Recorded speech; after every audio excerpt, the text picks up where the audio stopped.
I think it's so important to know yourself and what motivates you and be okay with whatever it is. If you're motivated by a relationship, use that. If you're motivated by money, use that. If you're motivated by being in the best in the world, use that. That's okay. It's awesome. At the end of a tough set in the gym, of course, I'll think of my love for Emilia, or I'll think of being on stage in front of thousands of people, or I'll think of achieving the childhood dream of being a professional athlete and getting my pro card on stage. Like, there's no right or wrong here. There's just truth. Next Level Nation, welcome back to another very special, as always, weekly Next Level University live podcast. Week number 83, we're going to be talking about the 5 M's of Next Level Motivation. Alan and I think have talked about these in the past, but as we learn new things and we raise our awareness, we want to come back and raise your awareness as well. And what are we? We're in November. So the new year is coming upon us pretty quickly. Understanding what motivates you and how you can use it to your benefit is always important. Today, we're going to talk about the 5 M's of motivation. Okay, so the very first M of motivation is mastery/status. First, I'm going to actually read. We have a digital asset, by the way. If you want it, you can DM Amy, you can DM myself, you can DM Kevin, you can email us, alan@nextleveluniverse.com or kevin@nextleveluniverse.com. For this digital asset. Christina made it. Shout out to Christina. It's amazing. So below are the 5 M's of Next Level Motivation. Self-awareness is a superpower. We all have all 5 and should be tapping into all of them. However, we all have a different order of importance. To know yourself, please be honest with yourself and order them from most important to least important. So the key here and what we want to do for all of you today in this live podcast is we want you to leave here with higher self-awareness. And basically, we want you to rate yourself from 0 to 10 on each of these in terms of order of most importance, okay? Now, the very first one, again, is mastery/status, and I'm going to read to you exactly what that is. Mastery/status, this is someone who loves to be great at what they do. This person is craft-focused and is bothered when they aren't doing something with absolute excellence. This person's primary focus in life is on how good they can become at what they do. So think of like a craftsman. So the story I have for this one is our team member Alessandro is very, very mastery driven. He came to an event in the beginning of, I believe, 2020. At the beginning of 2020, yep, pre-COVID. It was called Top Notch Live. We co-hosted the event, and he flew in from Italy, and he was the photographer. And I remember Kevin and I, when we got the photographs, and many of the photographs you've seen come through on our social media, they were unbelievably good. We had another photographer there as well. And again, this other photographer was early in his journey, nothing from him, take nothing from him. But Alessandro clearly has put in years and years and years of hard work. If you go to his Instagram page, it's very, very clear that he has not only mastered photo taking, but also photo editing. Alessandro is a very mastery driven human being. Again, if you're high in mastery, you know it, and you love to be good at what you do. So from 0 to 10, how important is mastery/status? I have a question for you before I go through mine. What's happening, man? Since you are somebody who, this is your number one motivation, what's the difference between having this as your number one motivation and being a perfectionist? It's impossible to master your craft without failing forward. And the idea, I think being a perfectionist is sort of like, well, okay, let me tell you this. Please. It depends how you define perfectionism. So mastery is a formula that I have prep, rep, reflect, perfect. Okay. Prep is preparing in advance for this podcast, which we just did prior to this. Just prior to this. Rep is doing the actual thing. Reflect is reviewing it. And then perfect is what you're talking about, perfectionism, which is make it better. And so the idea here is you're never going to have a perfect day or a perfect week or a perfect month or a perfect year, but you can have better and better days, better and better months, better and better weeks, better and better years. And so I've said this before, I'll say it again. Michael Jordan, when he had a 30-point game, even though that was extraordinary in the world, in the eyes of the world, he was never that thrilled about it. And it's not that he was upset about it, but if Michael Jordan has a 30-point game, that's kind of like standard, because he was one of the best basketball players ever. Whereas if a bench player had a 30-point game, the world would kind of go nuts. Michael Jordan's focus was to get better each game. He never had a perfect game. And so he understood failing forward. That's why there's that famous Nike commercial of like, I took the game-winning shot 34 times and missed, or 29 times, I forget. But I've read his autobiography, or his biography rather, and he was very, very competitive with himself. He always wanted to better his best, and I think that's what mastery-focused people do, is they just want to get better. And in the gym, I'm this way as well. Like if I'm not progressing and getting better, I don't feel fulfilled. Checking the box is not enough for a mastery-driven person. Whereas someone who's not mastery-driven, maybe they do just want to sort of get it done and get it over with. I was listening to Greg Plitt, one of Alan's motivations and inspirations. He was a fitness model, fitness influencer, motivational speaker, businessman. He was a lot of things. And one of the things, it's interesting that we're talking about this. One of the things he was talking about in this speech was, if you wash your car, like you just spent an hour washing your car and you roll up the hose and you put it away and you see a spot that you missed, are you taking it back out? And are you going to finish that spot? And literally, as I laid down on the bench, I was like, hell no. No, that's good enough. It's good enough. Mastery/status is not something that is one of my main motivators. So I was talking to Alan about this before. Eminem is somebody who literally used to sit down and read the dictionary so he could improve as a lyricist. Eminem has sold over 100 million albums worldwide. I think he has 1 billion streams on Spotify, as well as over 1 billion plays on YouTube. Tiger Woods started playing golf when he was 2. When he was 2 years old, he had a golf club in his hand, and he wanted to be the best in the world. Everything he did was for golf. And then another good example is Taylor Swift. She started playing music when she was 11. When I was 11, I was playing baseball, not very well. I didn't really know what I was doing, but she already had big goals and big dreams.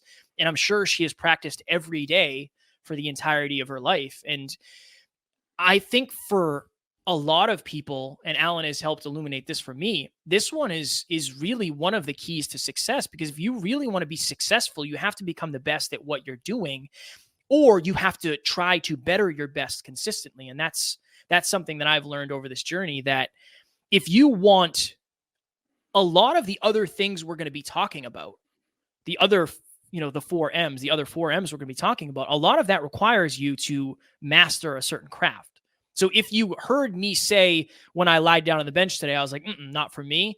It's way more for me than it's ever been. When we started this journey, it was like, I don't take any pride in trying to master things. Now it's way more than it ever has been. So someone who is a good example of mastery driven would be like a Kobe Bryant or a Tom Brady or a Meryl Streep. Meryl Streep has 13 Academy Awards for being an actress. Like those types of people. I want to give examples, famous examples under each. And remember, everyone has all 5 of these in them.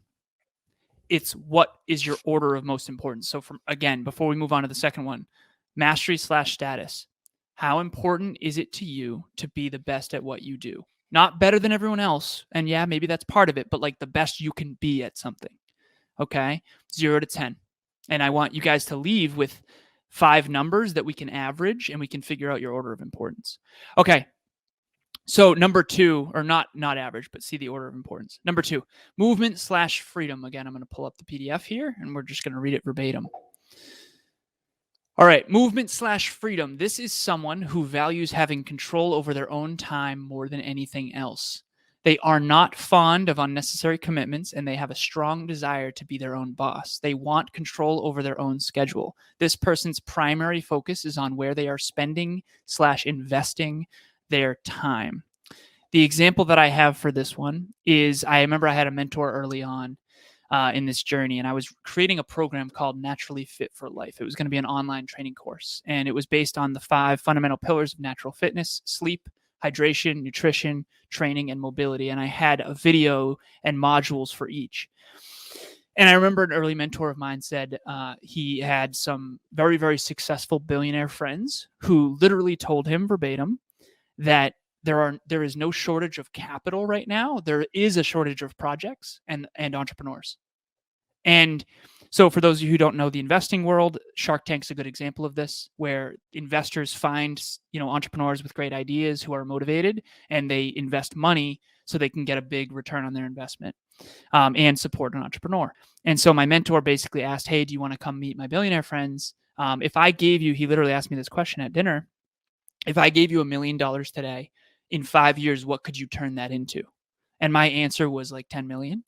But I thought about it. I remember being on the porch with Kev talking about this and looking over the proposal, and I was really on the fence. And the reason I was on the fence is because movement and freedom is very, very, very important to me. And the moment that you give equity in your company to investors, they then have a vested interest.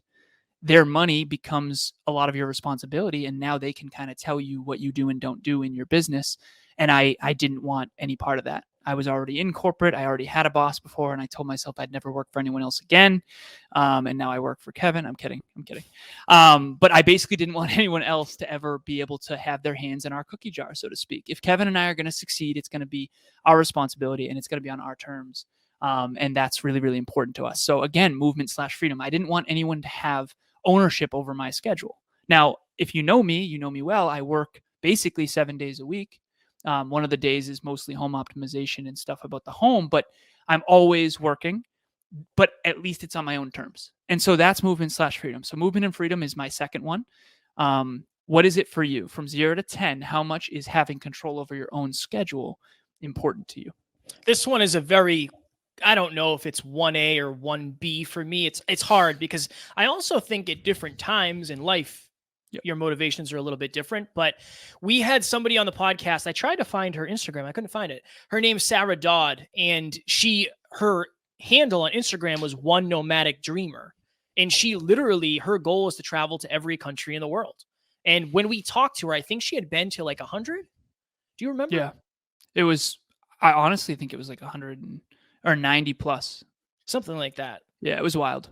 And that's what she was young too. She's in like her late 20s. Or early 20s. That's literally what she does. I believe she was a nurse, right? I think she was a nurse. And then she realized, like, I don't want to do this.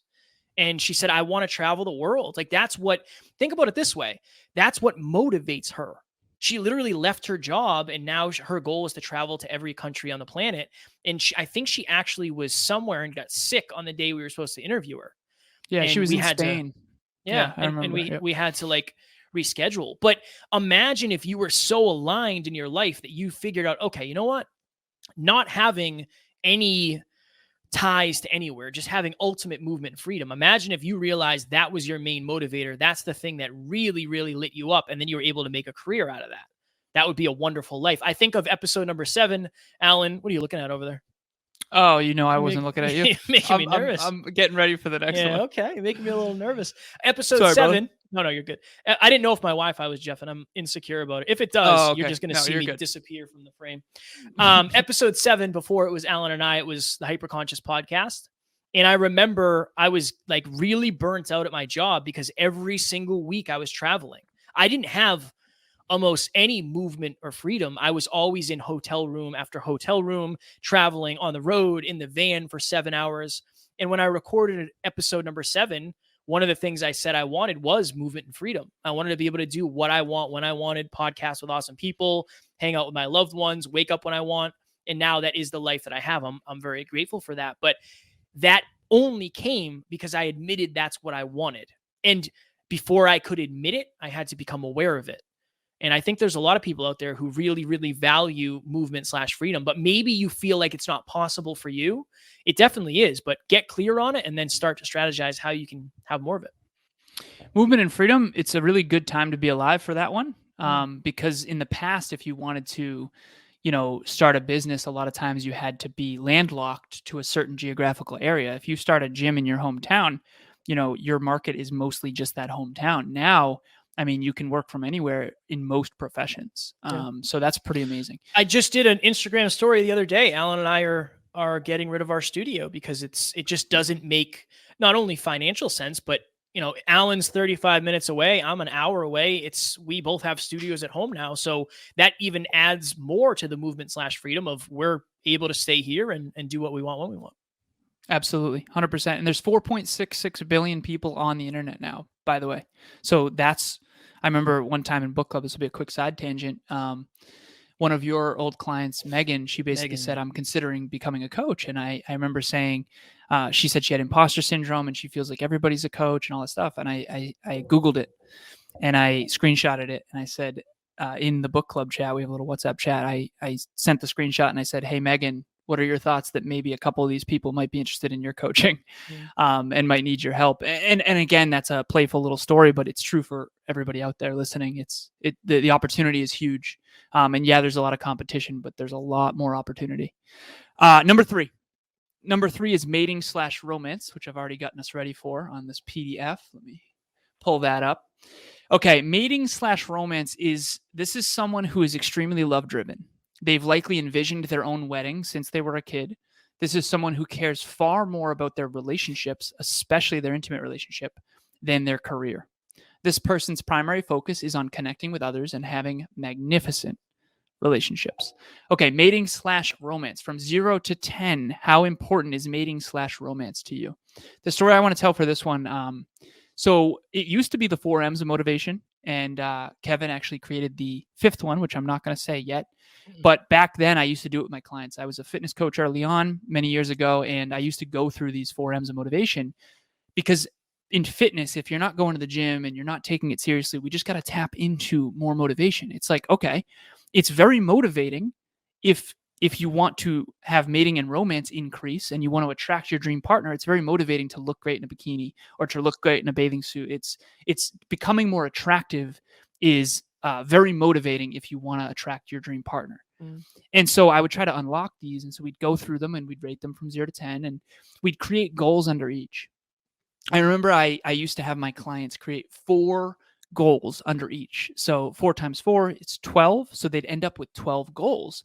And then I would have 4 times 4 is 16, Jeff. 4 times 4 is 16. I'm sorry. It was 3. It's 3 under each. I'm sorry. 3 under each. I'm going off memory, not off math. Thank you, brother. You're welcome. I didn't want you. I know you're like, I appreciate it. You're the math guy, so I gotta thank you for that. No, I was going off memory. It was 12. It was 12 goals. I know that. So there's 3 under each. There's 4 of these. 4 times 3 is 12. Good. Yes. 4 times 3 is 12. Okay. I was clearly just going off memory. So, but seriously, there'd be 12 goals at the end. And what I found fascinating, as a matter of fact, what you'll identify when you do this exercise, and I recommend everybody does, write goals under each of these. You'll find it really difficult to create goals under the ones that are not important to you.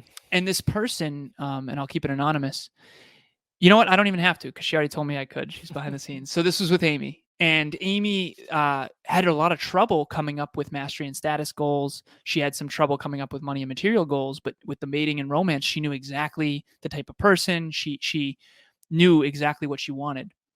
And I remember saying that this is the one that I think you want to tell yourself a story is not that important to you. But maybe it's the one that just has the most uncertainty. Okay, so if you're out there listening, these 5 M's of next level motivation, I don't want you to tell yourself a story that, oh, that's not that important to me. When in reality, that might just be the one that gives you the most anxiety, the one that's the most uncomfortable, the one that's caused you the most pain. Okay. And so in this case, Amy had a lot of uncertainty around the mating/romance, and she's working on that. No worries. But just remember, if you ask yourself, like, what do I want to accomplish under each of these? And you can rattle them off quickly, it's most likely one that motivates you. If you can't rattle them off, like mastery/status, for example, if I was like, Kevin, what are the crafts you want to master? And I asked him that 5 years ago, he'd be like, fitness, right? Whereas with me, it's like, I have a literal list: business, personal finance, fitness, intimate relationships, like all of these. I actually have them all written out. So that's kind of a tell-all of which ones are most important to you. Hi, my name is David London, and I'm the host of the Deskbound Therapy Podcast. I've been working with Alan and Kevin for the last 2 months with both business coaching and podcast coaching, and I've seen tremendous value and growth, not only in my business, but in my personal life and in my relationships, because their coaching has taught me to focus on so much more than just the business itself. It's really helped me level up, and every time things are going well, they really continually push me to reach the next level, and I definitely recommend working with them. They're such great people to work together. I have both met them personally, in person at a live event, and gotten the opportunity to work with them closely online and communicate with them. And I listen to the podcast every day, so I definitely recommend checking out the podcast. Check out their business coaching or their, even just life coaching if you want to level up your mindset and your game and just be happier and healthier. Definitely recommend both Alan and Kevin at Next Level University. And again, I think there's like seasons. I genuinely do. I look back and I when I was living in New Hampshire and even before that, I got a text message from one of my buddies who said, "Hey man, you haven't really been a good friend lately. Like I haven't seen you in months. You barely ever text me." And this was a theme that I was going through in my life because I don't even want to say I was so into my relationships. I valued mating and romance so highly. It was just like, I almost forgot about everything else. I forgot about my friendships. I only spent time with my significant others. Like that was kind of a time for me where I don't know if I was lonely. I don't know if I was scared, but I valued that way higher than I ever had before. And I also, you see this, Alan, I'm sure you've seen this. I've seen people who get to a certain age, and the second they go from like 29 to 30 or 30 to 31, and they value mating / romance, they start living their lives a little bit differently. Like they make different decisions. They might stay with somebody that they wouldn't normally stay with. That's a thing for sure. If you're thinking to yourself, well, I've always wanted a family, I've always wanted a partner, and things aren't great, but I'm going to stick with it because in my mind, that's what I visualized. That's another interesting way to figure out that it's something that motivates you. And then also, I have notes around the house. I can interrupt you while your internet's Jeff, and we'll move to the next one. It's Jeff and me? Yeah, just for now, and then we'll come back to you. Okay? All right. Sounds good. All right. The next one, number 4, material / money. Kevin's internet is messing up on his one. This is the one that's most important to Kevin. So materials / money, and I'm going to read it to all of you over here. Okay. This is someone who values nice things. They love nice cars, name brand clothes, and beautiful homes. In fact, they likely know their exact dream car, like Kevin. Yes. AMG, GTR, Mercedes thingy, or dream home. They might even have a picture of them on their phone or desktop background. I'm pretty sure Kevin has both. This person's primary focus is on money and often gets offended if you call them materialistic. Okay, so this person, again, there's no right or wrong. I don't want anyone feeling bad, no guilt, shame, or any of that. This is self-awareness. So material / money, I use a story of a couple years ago, Kevin couldn't afford Christmas gifts. And this is actually a little bit of 3 and 4. So mating / romance and money / material. He couldn't afford Christmas gifts for his girlfriend, Taryn. And he came to me and he's like, dude, enough is enough with this broke entrepreneur thing. Like, we need to make some money. Help me. Please help me. Help me get clients, all of that. And again, these are the 5 M's of motivation. So when your most important ones start to decline, you get really motivated. It's like a thermostat. If you set it for 70 degrees and it starts to get really cold in the house and it's, 62 degrees, the heaters kick on. And so for me, if I'm not able to master my craft, you better believe I'm suddenly going to care about money so that I can go back to my freedom, so that I can go back to mastery. Right. And so you have to understand yourself at the deepest level. So for Kevin, he couldn't afford Christmas gifts, and that got him very, very sad, but it also got him very, very, very motivated.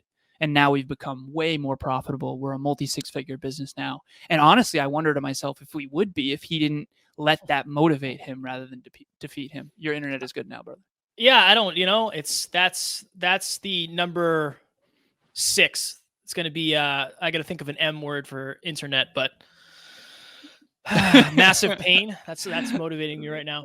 I literally every day I have it on my peak performance tracking on my PPT. I call it 15-minute visualization manifestation, where I put on a YouTube video of one of my dream cars or of my dream house, and I watch a car review, a house review, like drag racing, whatever it may be. Every single day I do that. I have it, as Alan said, like if you were to look at my background, I don't know if you're gonna be able to see it, but that is my car there. It's not going to focus. There you go. I have cars and money, basically. And just for reference for everybody, my background is literally Tony Robbins on a stage with thousands of people in the audience. Again, mastery of the craft. You can barely see it because of the apps. But again, we know what motivates us. If Kevin and I's consistency impresses you, we appreciate that. But it's because we know what motivates us. Go ahead. Well, and this is no, you're good. This is one of the reasons why being an entrepreneur and starting this whole thing has been so difficult for me, because I went, 4 years basically, without making money and being broke and not being able to have nice things and not being able to afford things that I really wanted. And I think this too, and you mentioned this, it's so important to admit it. It doesn't make you a bad person if you're materialistic and you like nice things, especially if you're trying to do good in the world or you're trying to do great in the world so you can have that for yourself. Like, that's not a bad thing. I think we see rich people in movies and they're always the bad people, and we've adopted that and we've villainized that a little bit, when I am just, and you can attest to this, Taryn can attest to this, I am a happier human being when I have money. I just am. I'm happier. I'm more abundant. I make better long-term decisions. I'm more patient. Now, you could say that's a dangerous game for sure, but I just know myself. And I think it's so important to know yourself and what motivates you and be okay with whatever it is. If you're motivated by a relationship, use that. If you're motivated by money, use that. If you're motivated by being in the best in the world, use that. That's okay. It's awesome. It is awesome. And this is, again, nothing to be ashamed of. I mean, No. At the end of a tough set in the gym, of course, I'll think of my love for Emilia, or I'll think of being on stage in front of thousands of people, or I'll think of achieving the childhood dream of being a professional athlete and getting my pro card on stage. Like, there's no right or wrong here. There's just truth. We're all wired a certain way. We all have all five, but you have a big couple. All right. So very last one. And Kevin, I give you the credit for this. You came up with it. The 5th M of next level motivation. Drum roll, please. Pretty good. Yeah, not bad. Not bad. Mission/purpose. The 5th M, mission/purpose. This is the rarest type. This is someone who dreams of changing the world in their own unique way. They have zero respect for the status quo or old ways of thinking. This is someone who thinks big, in all caps, and wakes up every day on a mission. This is an extreme long-term thinker who's heavily service-driven. This is an extreme... their primary focus is almost always on the big picture. Okay, so mission/purpose. So I don't know if you guys can see it. I don't think you can. I have hanging in my office 2 quotes by Steve Jobs. One of them is a wooden plaque that my mom got me for my birthday last year. And it says, "The people who are crazy enough to think they can change the world are the ones who do." And that's a Steve Jobs quote. That's the quote in my WhatsApp. That's the quote on my Google. That's a quote that's resonated with me for over a decade, ever since 2011 when Walter Isaacson came out with the book by Steve Jobs. And ever since I saw his 2005 Stanford address, I literally was watching it in macroeconomics class. And I remember at the end of it, I was so emotional about the idea of being able to make that much change. Again, Apple, Pixar, all that stuff. I literally got up out of my seat in the middle of class and I was like, I think I'm done with college now. And then I went and started a company called Campus Libre with some of my roommates. And that ended up Campus Libre. And then there I was at a Halloween party and Kevin showed up as Aladdin, or it was kind of a naughty costume, but I was a genie. So you were a genie. I was a genie. Jacked genie. And you said, I don't know what Campus Libre is, but I like it. Yep. Yeah. And you since showed some photos of that night. But anyways, so that ended up falling through. But the story I want to tell for Mission and Purpose, more importantly, is Kevin and I have a mutual friend who basically reached out to me, I think it's probably 1.5 years ago, maybe 2 years ago, and said, like, I have a really aligned opportunity. I guarantee you're going to say yes to it. And I remember thinking to myself, like, I don't have a lot of extra time. I'm an entrepreneur. Like, I'm surprised that this person thinks I'm guaranteed to say yes. Like, that's a little arrogant, right? And he told me what it was. It was to go to Burncoat Prep School, and they do something called Spree Day every summer. And it was like a summer camp event for a school in Worcester that needs help. And I was like, yeah, 100% I'm in. And that means that person knows me well. And my point here is that mission, that is mission driven. Emilia and I tell the story of on Christmas last year, during the holidays, we raised over $1,000 for something called Books for Babes. And we spent our Christmas Eve and Christmas Day literally delivering boxes of books to teachers to hand out to their kids. And it was freezing cold. It was 1 a.m. I remember telling her, like, this is dangerous because people might think I'm robbing their home when I'm really just dropping off a box. So we ended up doing it the next day. But it's not like we had any extra time. our family wanted our time too. And we still did that. So that's mission. That's mission. We weren't getting paid for that or anything like that. It's just mission driven and purpose driven. And so that's the center of my being.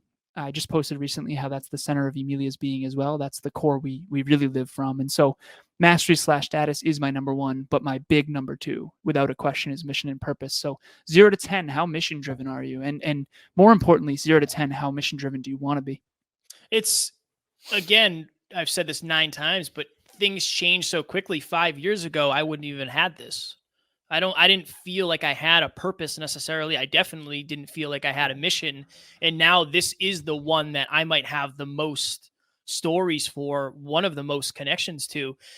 Quite literally everything I have done over the last 4 years, every time Alan and I have traveled, every stage I've stepped on, every time I've gotten in front of the podcast, it's because of this. It's because of it was hyperconscious and now it's next level. It's because of the messages we get. It's because of the opportunity for change. I think of overcoming the fear of planes and flying and airports and uncertainty. That's all because of this. When we were in Florida, I don't know, it was like 2.5 years ago. I don't remember when it was, but we went to Florida to see one of our mentors. No, this was after. No, it was then. We went to Florida to see one of our mentors, and we were down there, I think, for 2 or 3 days before we were supposed to come back home and then fly out to Arizona. And when we went down there, that was the first time I had traveled since I was like 8 years old. I was having panic attacks before we went down there. I didn't know what was going on. I didn't have anxiety before, so I literally thought I was having asthma attacks. No idea what was happening. And I remember the night we got down there, Alan and I went to the gym, and we had a great workout, and we went back to the hotel. And I remember I had a panic attack. I had an anxiety attack when we got there. The next day I had another one, and I was literally lying on the bathroom floor in some random Florida hotel. I think Alan was sleeping, and I was literally like, I think this is it. Like, I think I'm going to die here on this floor, but in a weird way. And I know this is going to sound dark, but it was like, at least I'm doing what I was meant to do. Like that, there was solace in the fact that I was on purpose and on the mission. This is the thing that I think allows us to do what we do. And it's allowed us to be broke and laughed at and unsuccessful and hopeless at times. It's because we believe in this one.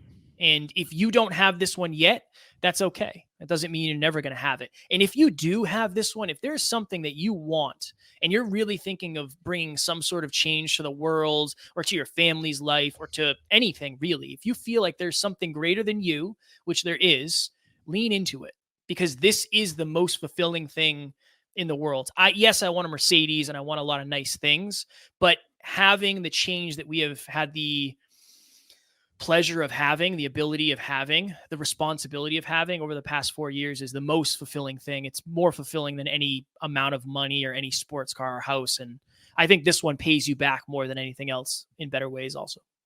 100%. For mission and purpose, I'm going to give you 2 of the barometers that I've been teaching my clients that I live by, and they're fulfillment and regret. So each of us, I believe, has a unique calling. And the only wrong answer, in my opinion, if you don't know what that calling is to stop searching. There is evidence in your past. For me, Christina just created an awesome digital asset of the next level genius target. And I have in my corner Alan's Genius Zone, and it's got a center, an outer layer, and then a third layer, 1, 2, 3. And the center is coaching and consulting. The next is speaking and training. And then the third is podcasting. And Kevin's is the reverse order.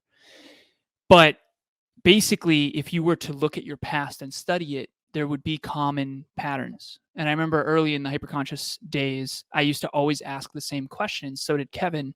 And I would basically talk about my True North star necklace. And I would ask them, what about you never changed? Hyperconscious shout out. And Kevin's would be, what do you want to accomplish before you die? And both of those are mission and purpose questions. Mm. And if you study your past, you'll learn what your calling is. And regret and fulfillment is the tell-all. Okay? Fulfillment is the soul's recognition of virtuous choices in alignment with its highest self, highest potential, greatest level of growth and contribution. Regret is I believe, the mind and emotions and soul's recognition of misalignment with that purpose and that calling. So ask yourself, tough question, but it's true. And I ask every one of my clients this: are you living in your calling? From 0 to 10, how much are you living in your calling? And some people say 4, some people say 6, some people say 9. I asked Emilia, she said 9. And then I asked the second question: what would make you a little bit closer to 10? And you're never going to get to 10. You can ask me right now. I can tell you, yeah, it's a 10 in comparison to when I was 15 years old, but it's not a 10, because you can always live more and more and more in alignment with your calling. This is an infinite game. And so again, before we wrap up here and go into questions, we've got a couple minutes. Mastery/status from 0 to 10. How important is mastery/status to you? Number 2, movement/freedom from 0 to 10. How important is that to you? Mating/romance from 0 to 10. And that's not just mating, it's connections and relationships, it's love. Okay. Number 4, materials/money. How important is it to you to have financial freedom, to have nice things, to be able to afford nice things? Okay. And then last and most importantly, in my opinion, you have mission/purpose. If Kevin and I did not have a mission-driven center, we would not be able to have done almost 800 episodes in a row for free. I remember I had a client of mine who's also a podcaster, and he said, you guys give out an insane amount of value for free. And if we didn't have a mission-driven center, there's no way we could do that. I had a client reach out today and say, hey, I gave this amazing speech, and they're asking for it for free. And it's like, I want to know my value. Like, should I give it away? And I said, honestly, I would repurpose it on your podcast. I'd repurpose it on your YouTube. And then I would give it away, and just make sure that your marketing and branding, just make sure the value you give to the world leads back to your brand, because you will go broke if you give everything away for free. I've done it. But the point is that we are mission driven, and we're in this to bring personal development and holistic self-improvement to the masses. And if that wasn't the goal, there's no way. Remember, 800 episodes is a byproduct of the mission, not the other way around. Mission needs to be absolutely critical to you. And if it's not, you're not going to achieve as much as you could if you really tapped into that. We would have quit. Well, I would have quit. I'm sure you, I don't know if you would have, because you're mastery driven. So you probably would have kept going, but I probably would have quit when I started to have to like charge one credit card with another credit card in order to have enough money for whatever it was I needed. I just wanted to add this. We got a minute here. I just wanted to add this to the mating/romance. If you've seen the teaser clips, or if you've seen the speeches, like every time I'm on stage and I talk about Tara and I cry, that's just, it is what it is. Like, I'm super motivated by love and by her and just being the best man I can. But I have little notes up around the house. You can't see it, but, we leave notes for each other. That's like another thing. It's super motivational when I'm traveling, like she'll tuck one in my bag, and you've seen me open them, and it's like, oh, let me just have a quick cry here before we head off to the gym, my friend. Those are the 5 M's of next level motivation. And again, I hope this is not a one-upping thing, but I got out of my office the other day, and there was tea next to a little note as well that I have over there. And the thing that matters here is tap into all of these. Tap into all of these as much as you can. I still have the note right over there. I have my heroes all around me, right? There's a reason the Steve Jobs quote is right there. Mastery, mission, change the world. Only those who are crazy enough to think they can change the world are the ones who do. I'm constantly surrounded by whiteboards and my heroes and, books. Whatever motivates you, you got to surround yourself with it. If there's people out there that are telling you you can't do it or whatever, like you got to get rid of the junk. And whether it's those little notes that Kevin keeps or I keep, that's motivating. I see that note, it's right there. And, it's like, you've got to tap into every motivation you've got. This is going to be a really hard journey. Even just surviving is hard, never mind thriving at the highest levels. So tap into all 5 of these. What's the one that you're tapping into the most? Great job. What's the one you're tapping into the least? And how do you tap into it even more? It's interesting too, because you almost, even if you've never thought about it, like you and I have had talks before of like, I kind of know a lot of people's net worth. Like, I just know it. Oh yeah. Like I remember you knew Dave's. I didn't even know. 150 mil. Eminem is, I think, like 200. It's either 240 or 300. I was hanging out with Matt the other night, and we were listening to a rapper, and I was like, "How much do you think he's worth?" And he said something. I was like, "Honestly, I'm gonna guess it's like probably 12 million." It was 12 million, and I had never checked before. It's just something my subconscious is always thinking of those sort of things. All right, let's hit Evan Carmichael has 6,857 YouTube videos. Precisely. Why do I know that? Mastery. It's more than that now, but last time I checked. Trust me. By the way, 4 times 4 is 16. 16. Not 12. I've looked up Evan Carmichael's net worth many, many times. You have? Still trying to figure out exactly what the number is.